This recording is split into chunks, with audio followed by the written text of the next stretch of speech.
I'm Sergey Bratus. This is Rebecca Shapiro, who did all the work. I am a research assistant professor at Dartmouth. She is a PhD candidate in our lab. You know, for a who we are, well, you know, we're here from the frozen north, the northern Appalachia, and it's a live free or die state. This talk will be, as Travis just brilliantly introduced it, about the deep magic that is being used everywhere whenever a program runs and is severely underappreciated, as any deep magic is. So what we're going to show you is that there is enough power in just the linker loader to be borrowed to write in the ELF metadata, just in ELF metadata, not malformed or anything, any program you might care to write. Any transformation of your process memory, any transformation of your runtime that you care to do. Which is to say, it's Turing complete, it's got loops, and Beck's built it. The interesting thing about this is, besides illustrating a philosophical principle on which I will expound profusely in just a few moments, it happens before memory protections are set, and it doesn't care about ASLR at all. Because this is the linker loader, this is the thing that finds the dynamic symbols. It's the keeper of the names. And ASLR is nothing to it. So with that in mind, you know, I'm sure you can find some interesting obfuscation, offensive, defensive uses of this thing. We're going to talk about the general mechanism and what it teaches us about what our operating systems really are. Because this is what hacking is about. There is the computer as taught and programmed, and then there is a computer as it exists, really. We find that computer through exploiting it. If your system has not been exploited, you don't understand it. And exploits these days are no less than programs running on the target. They come in encoded as crafted data, although there are other delivery methods, but this is the most common. And they reliably cause the target to run a computation that it was never intended to run. It happens to do that by leveraging a bug, an error, a feature. These are known as primitives, and there is a brilliant introduction in FRAC 61, Article 6, by JP that talks about this particular one primitive, which looks like a really weird assembly instruction. AAB, A4, BMO, right? 4 bytes almost anywhere. And if you're familiar with format strings, %n is that thing that you can leverage to cause the internals of the print formatter converter to do a computation for you that was never ever expected and can be quite a nasty surprise to the owner of the system. So in the slide deck on the disks, on the CDs that you got, I have a rather wordy set of slides explaining why this is interesting. And then, of course, just a couple of hours before the con, I got this great idea. Hey, there'd be people who like H.P. Lovecraft here. Possibly? Okay. So, weird machines. I'm going to talk about this term that got coined when I was giving a talk at Felix Lindner's Recurity Labs workshop. And, you know, that I absolutely love this picture. This is what 20th century warfare was supposed to be in, you know, in the eyes of the artist from the 19th century. So talk about weird machines, cyber war. Probably our ideas of cyber war are going to be just as accurate. But coming back to what is the real computer that is in front of you, what is the real system as opposed to what is the model of it,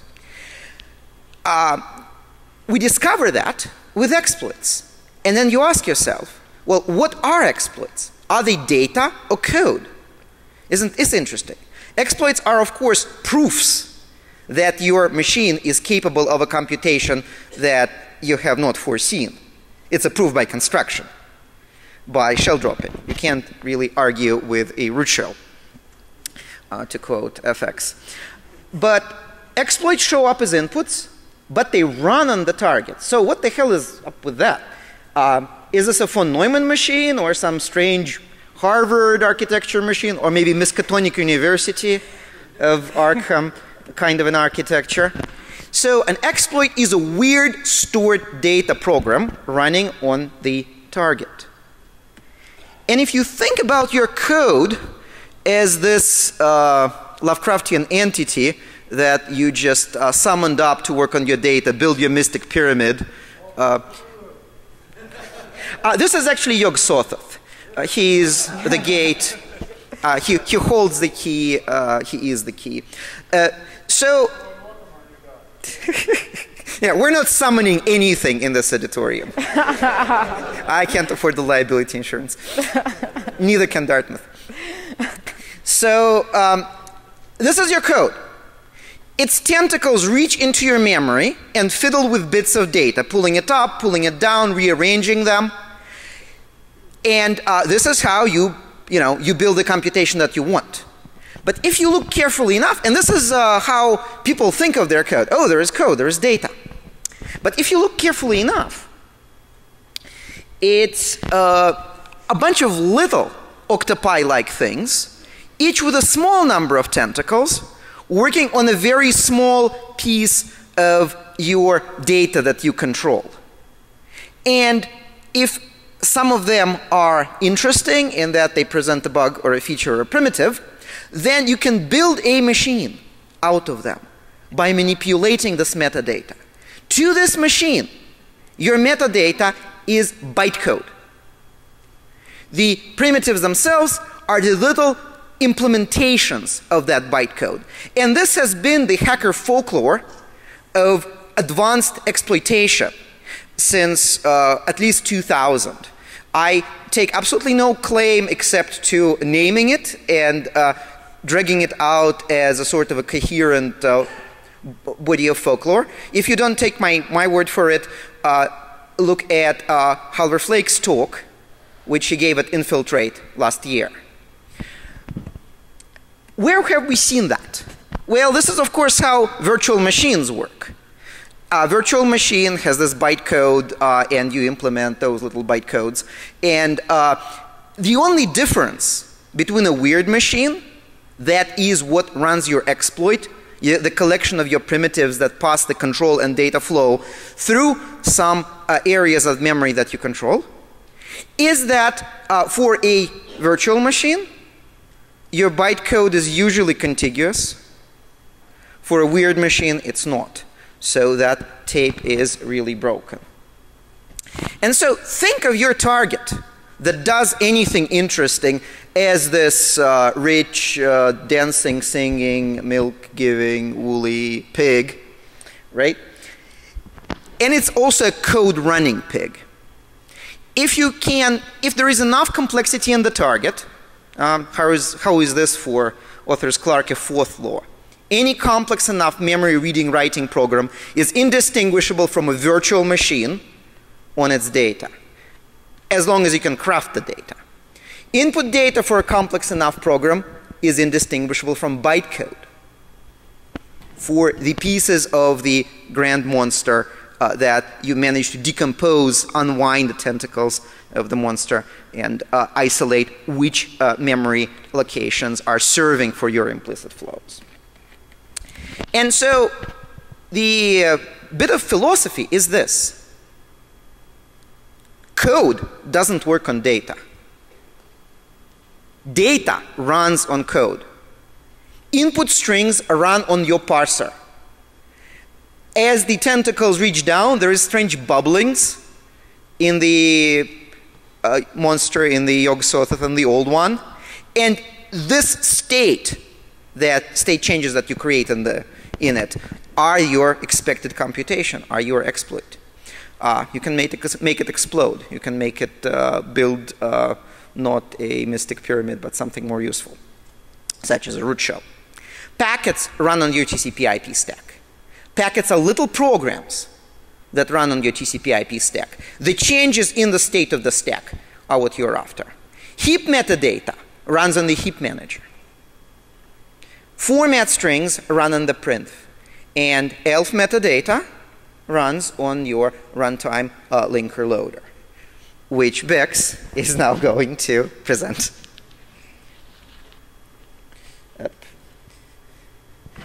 So think of this entire folklore as bringing the idea that you're programming weird machines when you're exploiting something. And this is all over the place, really. This is the art of borrowing code and chaining up the primitives and creating, setting up, instantiating, and programming the weird machine.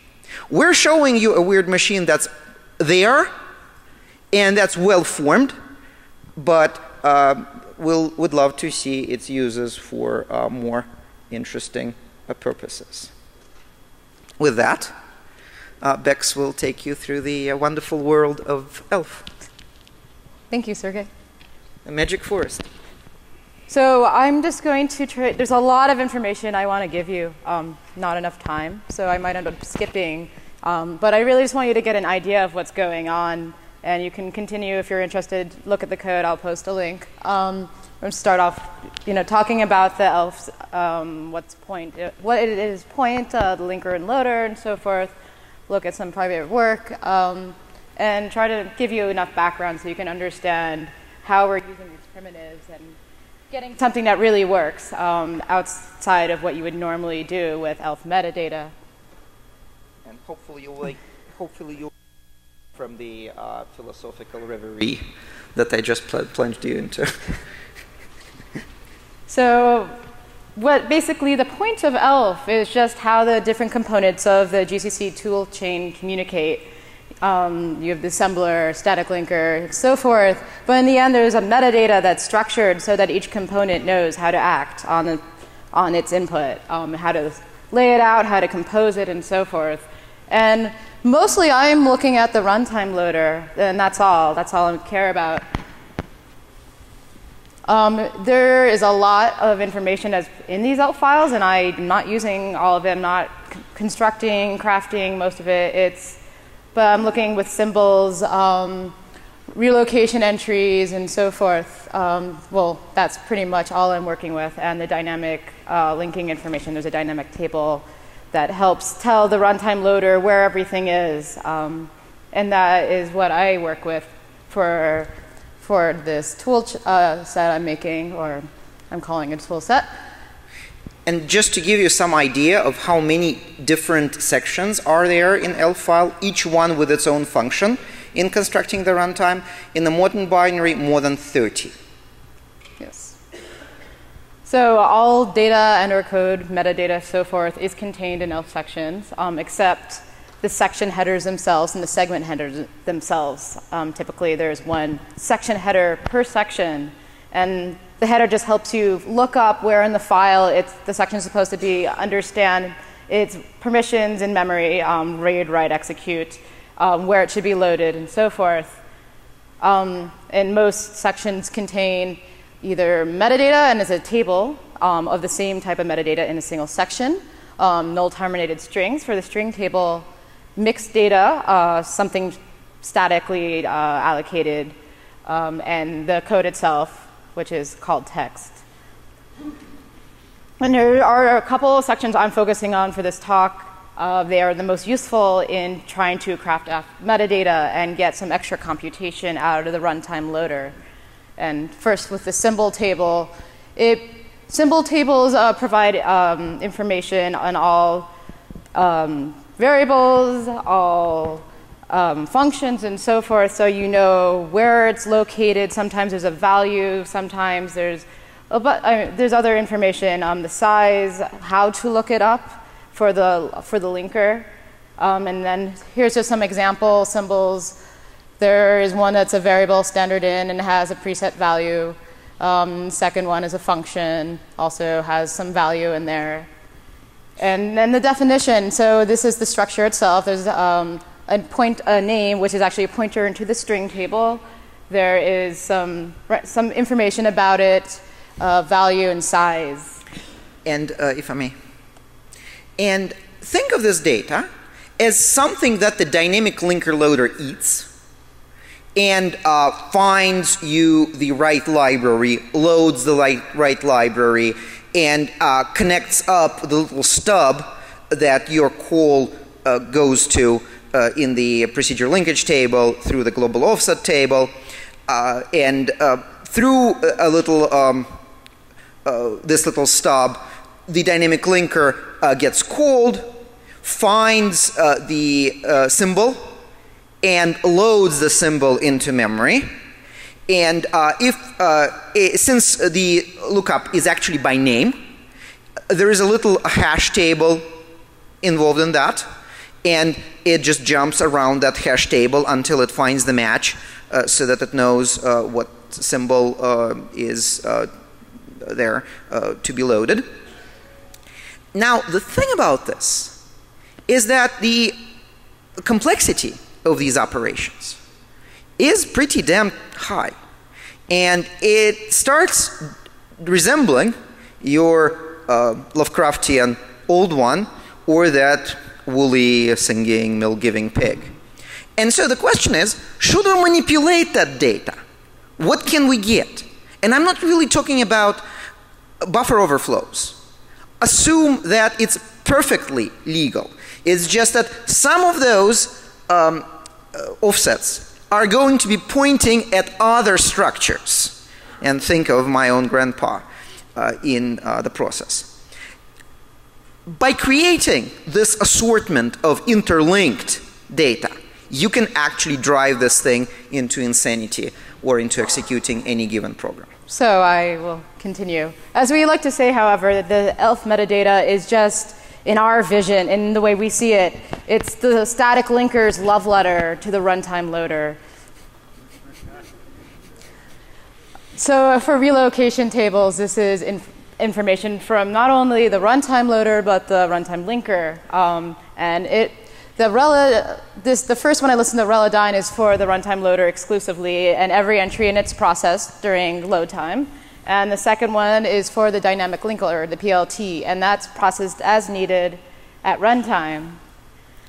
The information contained in these entries include offset, where you are eventually writing the output of this operation, and usually you calculate some sort of address, write it in. Info includes the symbol, that if there's a symbol that the entry works with, it's the symbol number. Also, the type of relocation entry is there. And then for AMD64, there's also addendum, which allows you to, depending on the type of relocation entry, add another value into the final computation. Now, imagine, this is the thing that keeps the ASLR working. So you've got this code that you've compiled, and you're about to load at this address, which is in the ELF file. But this is not where you want to load it. You want to randomize that base. Or you can't load the library at that address because another library is taking that up in the processor's virtual address space. And so what you need, and what you are getting out of this mechanism, is a little automaton that goes and patches your binary code or data based on these data structures. So you look at this, you see a useful auxiliary mechanism for relocating data, moving it around in memory. When we look at this, we see this strange creature that touches, lifts up those relocation entries and writes other things in memory. And by the way, we're inspired in this by the locreate by Scape. So look it up in uninformed number 6. So again, what you see is a machine that you can program by crafting those relocation entries, not making them illegal or anything, just driving that engine to do something more. So Two other sections that are interesting are the global offset table and the procedure linkage table. And the global offset table is merely a table of addresses. It's used by the linker to look up any LinkedIn functions that you do not know where exactly they reside until runtime. It also contains a pointer to the linker function that's actually invoked during linking, runtime linking.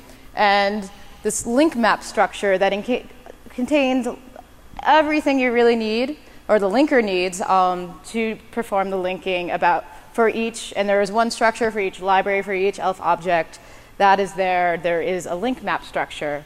The PLT contains instructions that just work in tandem with the GOT to invoke the fix-up function if needed, or to invoke the function itself if it's been patched. Bex, I think you might want to actually start explaining those symbols. This is the global offset table, obviously. You probably got the relocation table before. What is that one? It's been so long. There's a procedure being linked to another procedure. This is a procedure linkage table, exactly. Okay, shall we go on? Yes, and this dynamic table, which contains all the information needed by the runtime loader, and there's basically a tag that says what the value is, and these are a bunch of ones that we use in our work. Yeah, remember, these are things that point at other things. These are offsets of strings in symbol tables. These are offsets into library files where that symbol live. Yes. These are offsets into a section where things need to be patched on relocation. So now imagine them having a great family. Continue. Yes. So despite all this information is in the headers themselves, but there's a separate table that has a copy of this information just for the linker. And the dynamic linker and runtime loader, in the end, after it's loaded, only work with this table right here. So if it ever needs to know where the relocation entries are, it looks at the value of DT-rela, and it knows the size, symbol, the location, the symbol table, the location of the GOT, and anything else that's needed for clean execution in the runtime loading and linking stage. So just to give you an example of what happens during loading and linking, suppose we call exec on ping. What happens in the kernel is there's initial setup of the address space where we have the executable mapped, we have the loader itself mapped and a stack, and an entry point is set to invoke this loader. And so now in user space, the loader takes over and starts sending up more things. It looks up the needed libraries. It builds in a heap, stack. Oh, well, the stack was already there. And then it sets the entry point to the executable. And in that part, that's all we are working with in that part of the process. And you'll see that red is execute only, yellow is read only, green is read write, which is important to us. And each library has its own address space for the read-only, read-write, executable code. And this is an actual memory layout of ping. I took out some parts to fit on the screen. And the stack is at the bottom. You can't see, but it's on the slide. It's just hanging off the bottom. So going back to this, let's zoom in to the executable. And the nice thing is even when normally during runtime, normally during execution, even if you have ASLR, you have to actually put in extra compilation options to get the executable itself to be mapped in a different location. But I haven't really run into that. Like even with ping, which is something that's set UID root, the executable is always mapped to the same spot, at least in Ubuntu, that version that I was working with. So if we zoom in and see what's there, all these sections I was talking about are mapped in, some in read, execute only space, some in read only, and global offset table and data, so forth, in read write. And then it's something to note is the dynamic table itself. During the relocation process, I have found that I can write to it. I haven't actually looked to see at what point it's read only, but after everything is set up, this dynamic table is read-only. So in our perspective, we are interested in these entries that we see, the symbol table, the relocation entries, and so forth. And the GOT we're interested in, which is actually writable. But then there's also the metadata, these link map structures, which is actually part of the linker-loader memory and heap. And so these link map structures is what we end up working with to do what we need. This is not the entire structure definition, just things that we end up working with. It contains the base address of where the library is loaded. It actually contains pointers to the dynamic table entries that we're interested in. It contains a bit to say whether or not it's been relocated before, and some other things that we end up working with just to get this code, this engine working as something that's Turing complete. But I won't go into details. And then also, since every ELF object that's loaded has its own structure, it's in a doubly linked list. And so there's next and previous pointers in each link map structure. And that's how they're ordered in how symbols should be looked up. So there are fun ways to craft ELF metadata. And Mayhem in FRAC 61.8, as we used it to inject object files. You can intercept library calls to run injected code. And so there's been work by Caesar and Mayhem in that. Resident in attacker-built library. So you can inject code into a library and get that loaded either by playing with some environmental variables, LD preload, or you can play with the ELF structure itself and put another entry in the dynamic table. And this is the point. You do not understand those structures until you make them do something interesting. Yes. Then you actually know what the code behind them, what that automaton is doing when it's getting that data. And so cheating the ELF by the grug, I totally recommend. This is a classic that explained this for the first time, and this was for the longest time the most detailed excursion into how these things really work. And so Locreate is the inspiring work, or helped inspire what we did. It actually uses relocation entries to pack and unpack binaries, and we're kind of taking that a step further by just using relocation entries to act as code itself, or to have an effect, some sort of Turing complete machine running in just runtime loading. So Locreate is a patcher.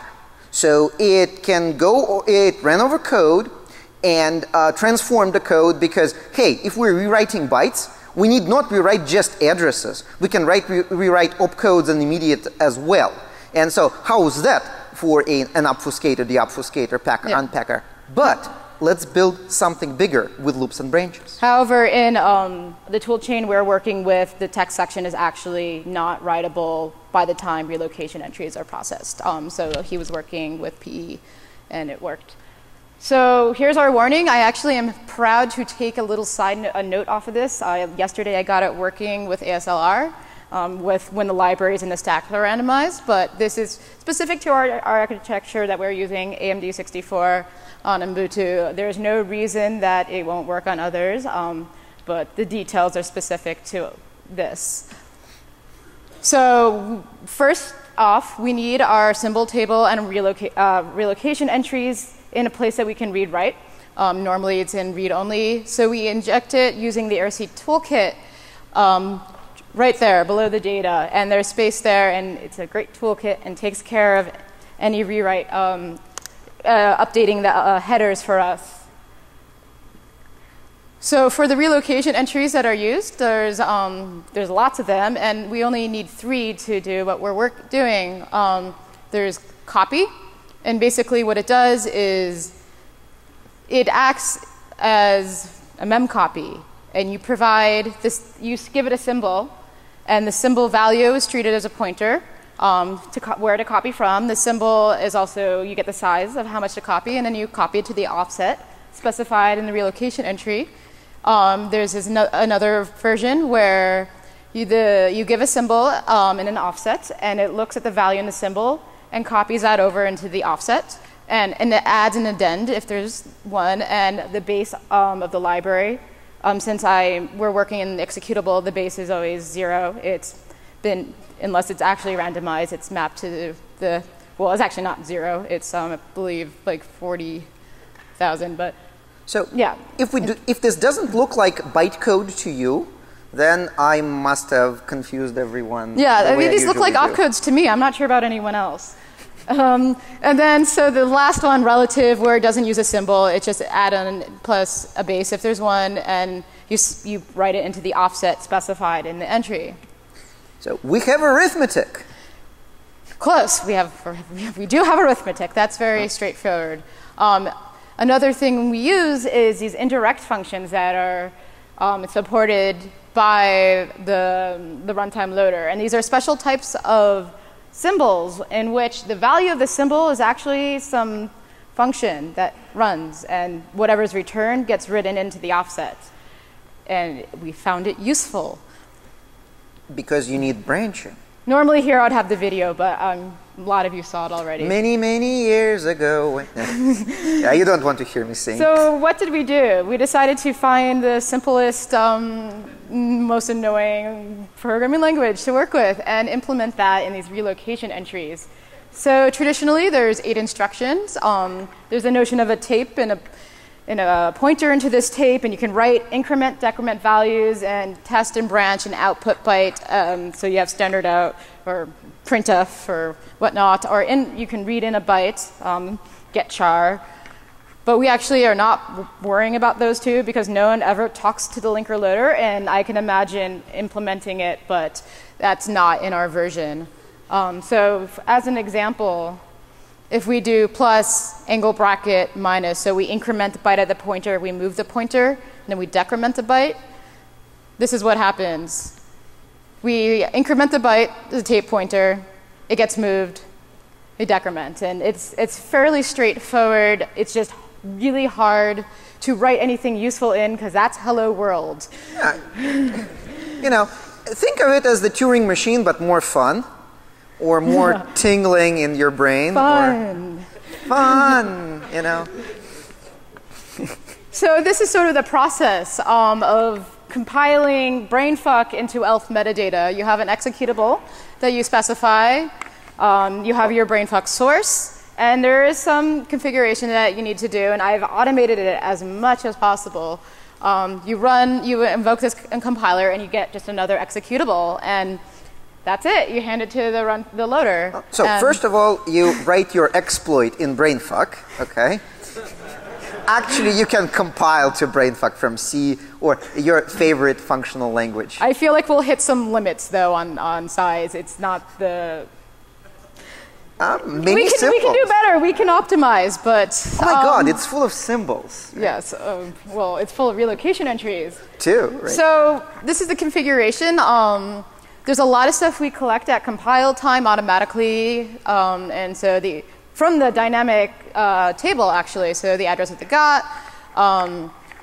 In theory, you can get some sort of ROP gadget that returns 0. So it's not, we don't have it done automatically, but you can imagine if it exists, you can find it. And the location of memory of some other things in the dynamic table. And then data collected at runtime using everything else is the base address of libc, the loader, and a stack location, which that's new.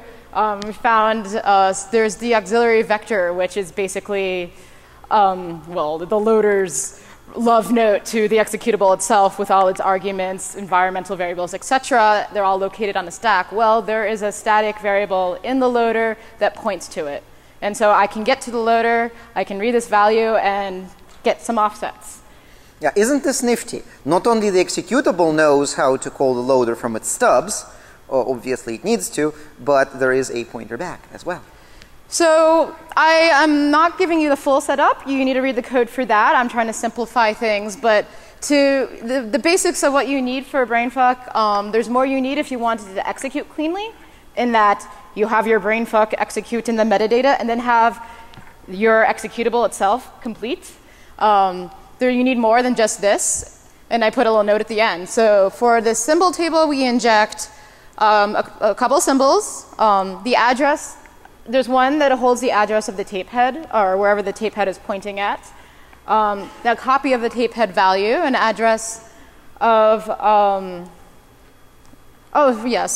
address of this symbol, the copy of the tape head value that we need so that we can do some copy operations. Yeah.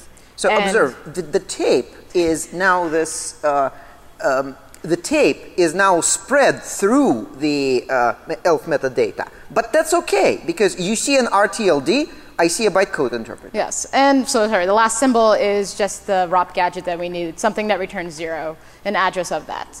And for the relocation entries, we actually have, well, before the instruction starts, we have some setup that's needed so we can clean up. And so we can find all these base addresses of libraries. And then we have all the instructions. Then we have some cleanup instructions. And I'm calling them instructions. They're just relocation entries that do something useful. And then some cleaning, and then the originals. So we can actually have the executable execute after we do whatever we want. So this is how the tape pointer looks to us. We have our 2 symbols that we need, the address the tape head is pointing at, and a copy. And just as a note, anything on the tape needs to be in read-writable memory. And yes, and not just the tape, though, the relocation symbols as well, because we edit them on the fly. But luckily, this is the case because the memory protections, the bulk of the memory protections get set up later. So we need, so we need 2 instructions. I'm sorry. We need 2 relocation entries to give you a movement of a tape pointer. One of them, I'll show this little demo. That's not a demo. It's an animation. So first we calculate. We have the offset of tape pointer value, basically the next symbol down, and then we have. So we can start writing to it and copy it over.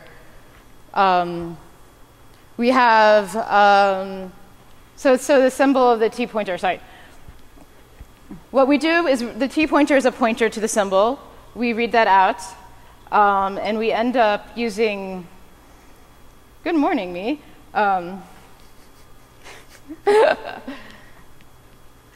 So yes. What happens here is,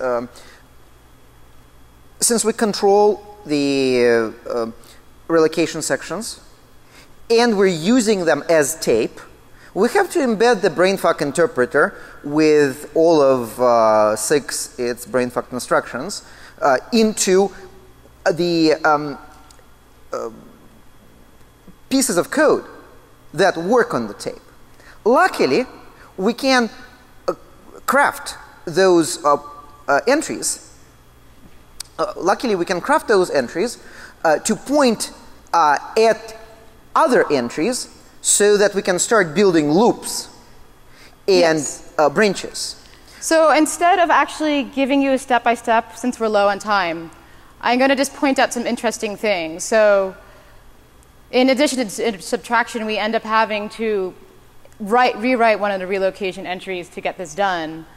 To do unconditional branches, we realized that when the relocation entries are processed, it actually steps through this link map structure and goes to the previous one and moves to the previous one.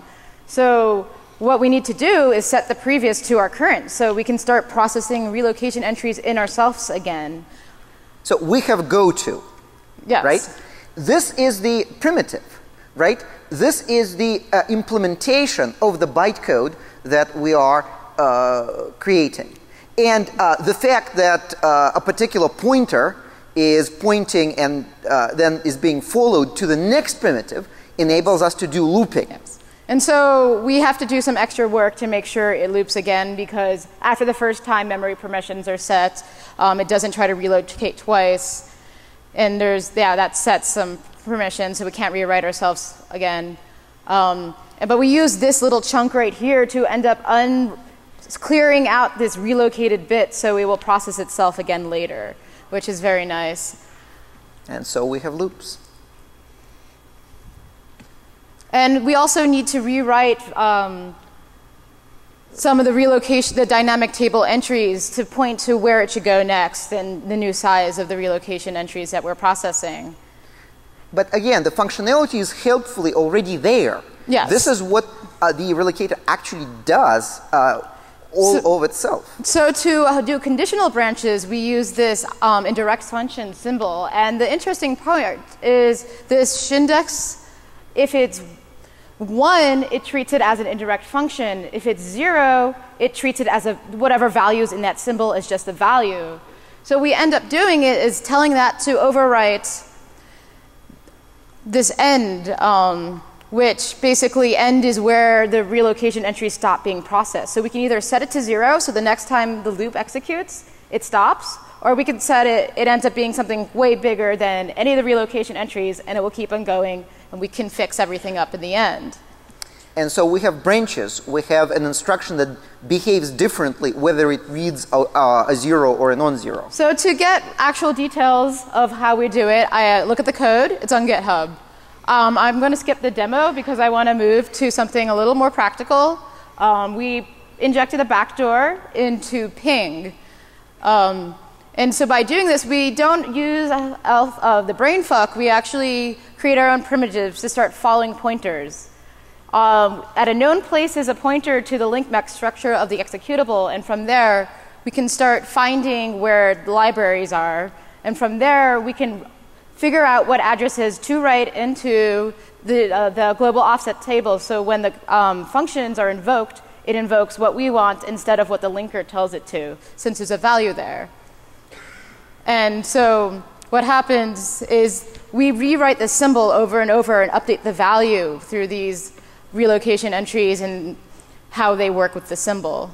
And what we end up getting, we can get the base address once we get where the link map structure is itself. And from there, we can find any function in the library that we're linking.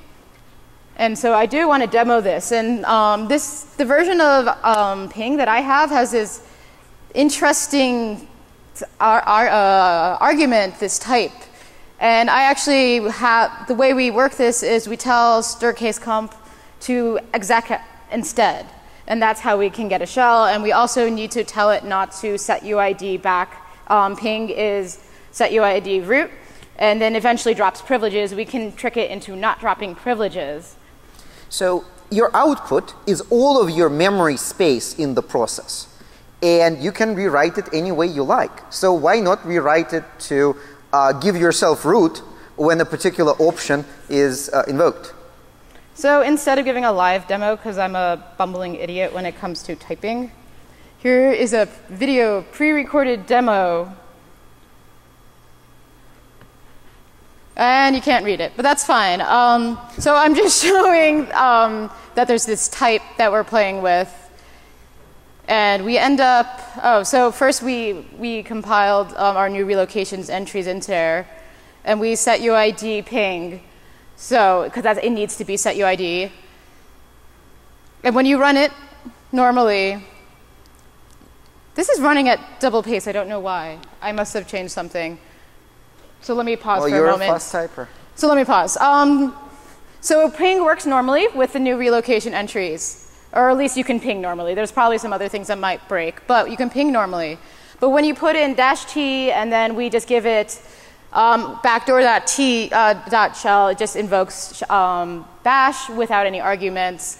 It's just otherwise you get crap in there because we are not using the properly.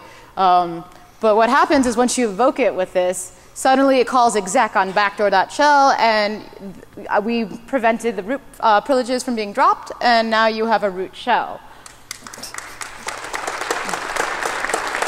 And we go on to just show that there is no difference in the code itself. And since it's in double time for some reason, maybe we'll have time to see this. There are differences because there's different sizes. We injected metadata. So SHAs are different. But the code itself is not. We only inject metadata. And I am going to probably not let this finish running. I'm going to skip ahead a little bit so I can show you. You'll trust us that if you dump out anything that could be disassembled, and compare the disassemblies, they are exactly the same. The only difference, and all of the program compiled to rewrite your memory at runtime, is in the ELF metadata. So there's difference in, so the left side is our injected version, the version of ping with the injected entries, and the right side is the original. And so the original entries are still there. Ping still executes, but before all of them are our injected ones. And the same goes with the symbol table, but we inject our symbols after the original symbols because everything is referenced from the beginning of the symbol table, and we don't want to mess with the linking that it needs.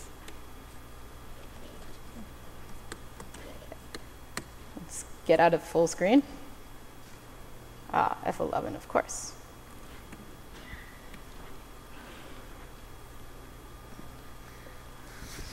So that's sort of everything in a nutshell. Again, I suggest going to our website, but we'd love to, I need to thank Sergey for leading this, and Sean, who's my actual thesis advisor at the moment, for putting up with me not doing the work he wants me to do, and the Greg Q for doing a lot of great work, and the Heresy toolkit for allowing me to inject relocation entries, Mayhem, Scapy, and then the Noun project where I got all these cool little things.